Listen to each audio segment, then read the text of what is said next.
Hello. Hi, and guys. Welcome to Jamie. I'm Rachel.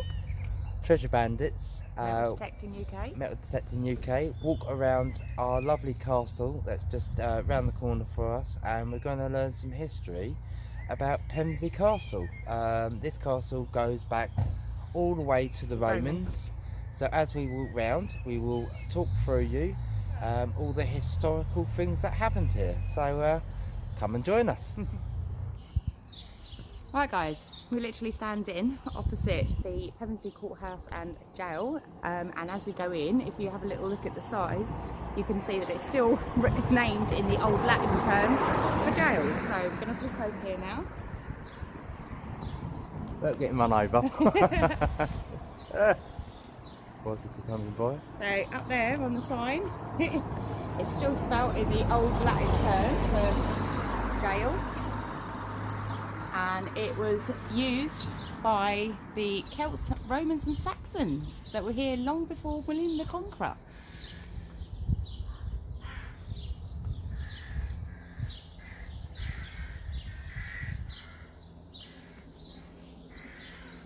Have a little read. I'll scroll down quite slowly so you can read it. There you go. You can always pause it and read it. There you go. Right, we're just going walking down the back alleys, and we're coming to a church. Just thought we'd do this before we actually go into the castle itself, and have a look at St Nicholas Church of Pevensey. This is a 11th century church, so it's pretty old. Pretty old. So I'll swing you around and have a look. Here amongst the trees, I might have to get a little bit closer. We're going. There's the church itself. Won't show you the gravestones, so I'm sure we've got to respect the dead. But yeah, it's quite a big church. Looks like they've got something's going on there. Memorial. That's yeah, it's got a nice big clock on the top. The old flag flying off the English flag. Yeah, it's very old graveyard. Let's see what this memorial is. This is the V-Day. V-Day 75 years. There you go. Winston Churchill. Winston Churchill. How about that? Brilliant. That's one big lot of flowers, isn't it? Right, and then that's the graveyard itself. Old stones there. Ooh, we'll come down here in the middle of the night. Spooky. Actually, there is tales of ghosts around the castle. That's hence why I'd never come down here at night. So we've just come from there where the jail was, and we're just going up the back entrance back towards the castle itself. And so we'll stop you now and film you when we get there. Right. We are at the eastern gate of the castle, so we're going to start walking in and give you a little tour around and give you some info as we go around. So the castle history stretches back over 16th centuries, as we said. It's really old. It began as a fort that was constructed by the Romans, and it was originally on a spur of land and clay that stands about 10 metres above sea level. We have got a map that's coming up that will show you where the castle sits into relation to the sea today, and you can see how far it's come in. In Roman times, this spur was a peninsula that projected into a tidal lagoon and marshes, making it a strong natural defence position, and is believed to have been built about 290 AD. And you can see here these walls are thick. They are very thick. They are very. Yeah, stand next to them and see how thick they are. Well, you're only little anyway. Yeah, that is some thickness. I can't even stretch from side to side. You would not be able to dig through that, would you? No wonder it took them so long. Yeah. Right guys, this is up here, that's just off the map, is Norman's Bay, and this would be where William the Conqueror landed with his ships. And this over here is Pevensey Castle, where we are at the moment. This would have all been underwater all the way to here. So this would have all come out and water would have been right up the castle entrance here. also called as the marshlands. Marshlands, yeah. Yeah, it would have been Used to all the be a marshlands, all the boats would have come in tidal lagoon, right marshlands. to the castle. Yeah. So, after the Roman troops left Britain in the early 15th century, the fort continued to shelter a community, and in the Anglo-Saxon Chronicle, it records that in 471 AD, the fort was besieged and its population was slaughtered by Saxon raiders. The fort was then abandoned around a century before it was inhabited again, and there has been little known about it during this Anglo-Saxon period, but there has been items such as fragments of glass found here, and it suggested that it was a high status place. So we're just going to walk around a little bit further so you can see that this is the outside of the wall that goes all the way around. And actually the road itself looks so straight, like if you drove up this road, if you didn't know the turn, you'd drive straight in it. Yeah, you do have to slow down for that bend. Very, very sharp bend. Yeah. So this is the outer wall of the castle. And it goes on, it's it doesn't look big from the outside, but when you get inside it's actually a lot bigger. Right, just a bit.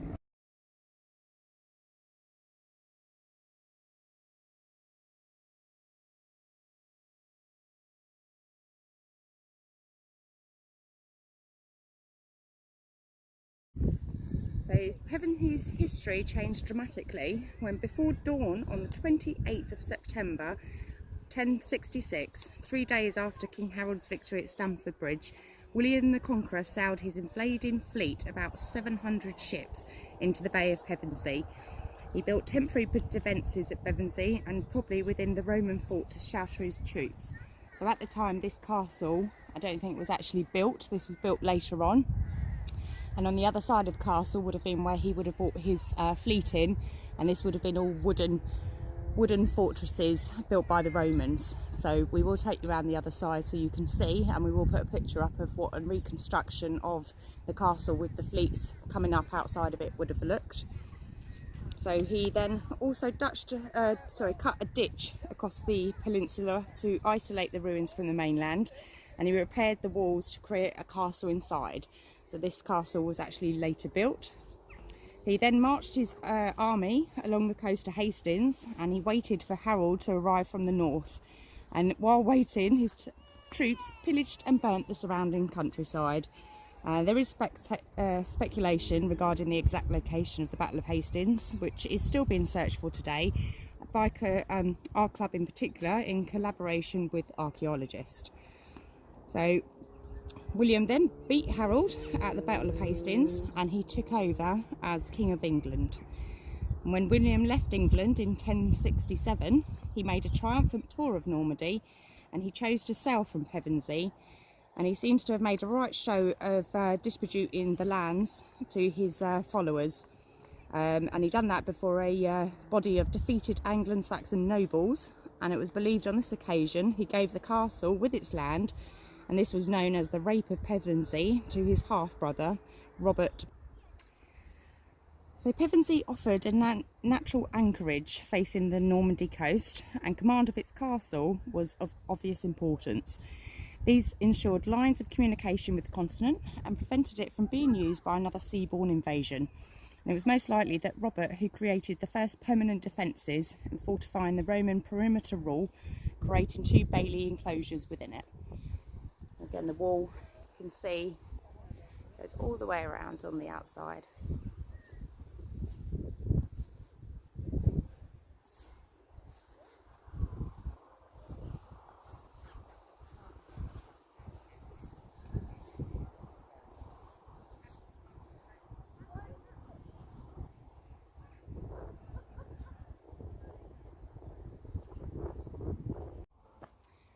Okay, so following William's death, there was a fight between his son Robert, who succeeded William as Duke of Normandy, and Robert's younger brother William Rufus, who succeeded to the English throne, and they were fighting over the title of the King of England, and Pevensey Castle was held against the king.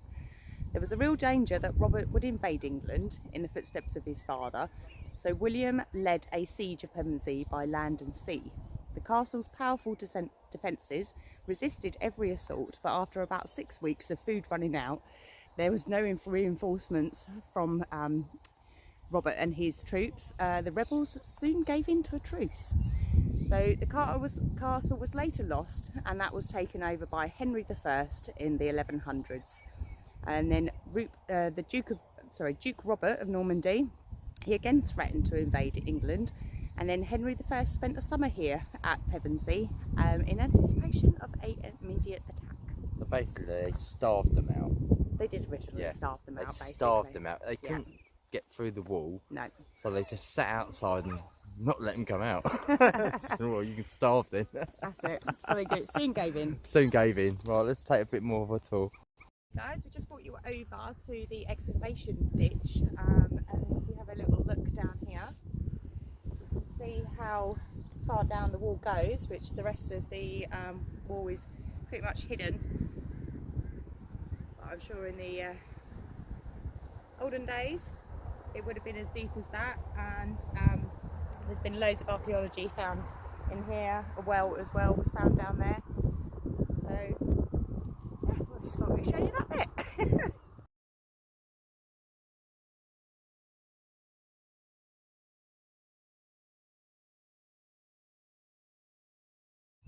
Right guys, we're just coming to the entrance of the castle. So this would have been... Picture down here, look. So look at this picture and let you tell a bit more. So as this sign says, that it continued to remain in royal hands. So it was throughout the Middle Ages, it was owned by royalty and royal favourites. Okay. So repairs were made to the stone buildings, and these stone monuments that you can see before you may date from 1190, and it's believed that Richard I may have built the keep and the gatehouse. So this would have been the keep and the gatehouse as we're coming through here. Unfortunately it's closed off, so we can't get in there. Unfortunately we can't go inside. We'd love to try and take zoom you in as inside. much as we can so you can see it. Spy. So we believe as well that the Hope you castle... like heights. Woo! Long drop. Yeah. So the castle that Richard I developed may have been deliberately destroyed during a turbulent reign of his successor John. So what we see might have all had to be replaced. Yeah, little nose in there. What's that? That's where they used to fire archeries out of. Oh look, is that some sort of... What's that down there? Is that some sort of sail? That would be one of the cells, wouldn't it? Yeah, possibly. They stick the prisoners in. Yeah, so... Awesome. Let's go in and I'll tell you a bit more. Okay. Oh, well, yeah. Well, we can't go in unless you can walk through a fence. Oh, no, just try and take Let's a try and do through. it that way. So that's it. Oh, look. Ah, look. You're trespassing now. You're inside. Yeah. Right. So this is the Inner Bailey. And in 1246, the castle was passed on to Peter Savoy, and further repairs were carried out, replacing all the timber defences with stone walls and towers. The Inner Bailey is the heart of the medieval castle, and inside has a chapel, a well, and a great hall for communal dining and living quarters, as well as a massive keep. God, you can see those cannonballs. There's cannonballs at the back. Yep. All piled up. Yep, I'll tell you about the cannon in a minute. So possibly what we just saw down there was the well. Look guys, you sneak through there. I can't quite see it, but I can just see the end of it. But if I push you, in a minute you'll see a big cannon. Look at that. I'll get, oh yeah, there. I can get almost round it. Hold on. Hold on, sorry for wobbling you. I'm trying to get you, extend you out so you can see it. Oh, I can see it. See, I can't see it with my own eyes, but I can see it through the, oh wow. Look at that. That's a cannon and a half, isn't it? Might bring you back because it's a bit windy. Okay, so in May 1264, an army led by Simon de Montfort inflicted a crushing defeat on the king's forces at the Battle of Lewes and ordered the surrender of this castle, but Peter refused, and a siege ensued and local knights were called to stop the garrison raiding the surrounding countryside. Parts of the Roman outer wall were damaged, but ultimately this castle held out and the siege was lifted in July 1265, making it the longest siege in medieval history. Then over the next 100 years, the castle was given to queen consorts as part of their dowry, and the buildings were continually on the verge of ruin despite regular repair because they never used it. They don't build buildings like they used to. No, they obviously didn't like coming and staying here, so it kind of went out of use.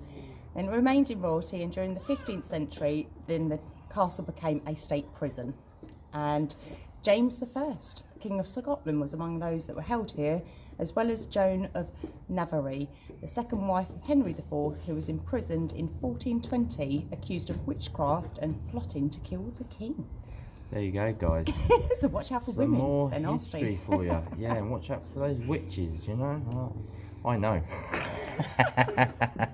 Right, guys, let's take another tour around the other side. All this ditch that you see next to the castle on this side, as you can see, it goes straight out to the land, and you can see how far the land goes before it actually reaches the sea, just where my tip is of my finger. Yeah, and just before that you can see the railway line. The railway line is just between those trees there. So all of this would have been water. All underwater. And the ships would have sailed yeah, right so this up. is where the canal, the moat of the castle, the sea will run straight round the castle. So the only access to the castle would be this bridge and the actual boats that come from the other side. All the way around.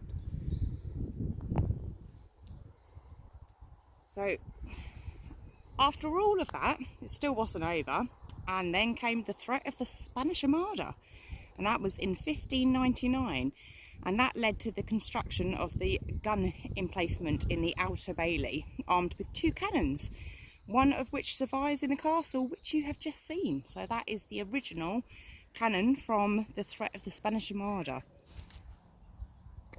Alright guys, this is the gun that we sneakily crept you guys in to have a little look, and you can see how big it was compared to the walls surrounding it, and the size of those cannons they're massive. So yeah, they would have had 2 of those. They've had a pretty good strong defence with that gun.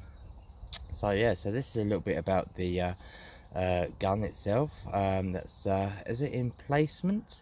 The Tudor gun emplacement. Yeah, I say it was for the Spanish Armada, so it was to fight the defences here, as it was right on the seafront. Yeah. That they thought that they would come in and try and do a land invasion again, sea invasion. And blew them out the water. They didn't even get that far, did they? No, they didn't even get that far. No, they didn't even have to use it, did they? No. I don't know how far these cannons actually fired, but by looking at it, it must have fired quite a way. Yeah. Right. Then after centuries of decay, later on in 1925, so we're jumping forward a few hundred years, the castle was given to the state and it was repaired as a historic monument. Then the events of the Second World War gave the strange twist to the castle's history, and it became a potential landing place again for an invasion after the fall of France in 1940. And a command post and an observation post were set up, and the perimeter defences were refortified. Pillar boxes for gun machine posts were built, and a blockhouse for anti-tanks weapons were constructed in the mouth of the Roman West Gate, which is the gap that you can just see through there in the wall. That is the Roman West Gate. And then the towers of the Inner Bailey, which were the main part of the castle that you saw, were refitted as barracks for the garrison, and that included the Home Guard, British and Canadian soldiers, and US Army Air Corps units. And after that, the Ministry of Works that supervised these alterations ensured the new work blended in with the old, so you can't really see what was done differently, and it was all camouflaged. And after 1940, the townspeople of Pevensey petitioned that the new works were left in place as a monument of the important episode in the castle's history. And this castle is now known as the English Heritage Site, and it is open to visitors throughout the year.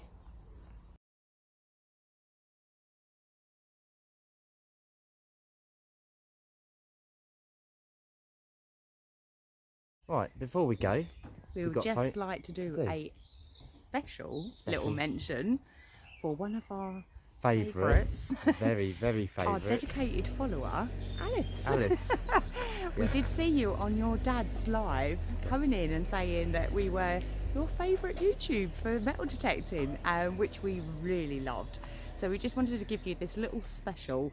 Thank you very much, Alice, for watching us. Your support is really appreciated. Yes. And we know that you nicked your dad's prize, so I hope you enjoy it. But the next prize, if your dad gets it, it's not for your dad. It'll be for you. Yeah. So, and we'll Yeah. put your name on it so he can't open it. But we hope you enjoyed the little finds that were in there, and Yeah. we can't wait to see you back out with your dad. And metal don't let him detecting. scoff all that cake on his own. No. You take care, Alice. Bye, Alice. Bye. So guys, hope you enjoyed the little tour around Pevensey Castle. Got a little bit of history as you went around. I enjoyed it. If you didn't, I It's enjoyed nice it. to get out, to be Yeah. honest. And the research on it was really interesting. It's the first time we actually done some research on our local castle, so hope it's brought some knowledge, especially about the 1066. Would love to get in there and metal detect, but I don't think that's going to happen. No, definitely not allowed, not round here. No, But it helps our club, because I'll show this to our club as well, for the history and archaeologists as well. They probably all know all this anyway. When we go hunting for the actual site of the Battle of Hastings. When lockdown's over, that would be Yeah, so exciting. yeah, that'd be great if we could Yeah. find it. But there is a couple of places that we've got in secret. We can't announce. But when it all comes out, you'll probably see it in the papers anyway. So If we find it. if we find it, yes. If we find it, yeah. So from me and Rachel, we'd like to say goodbye and Stay safe. we'll see you all soon. Bye.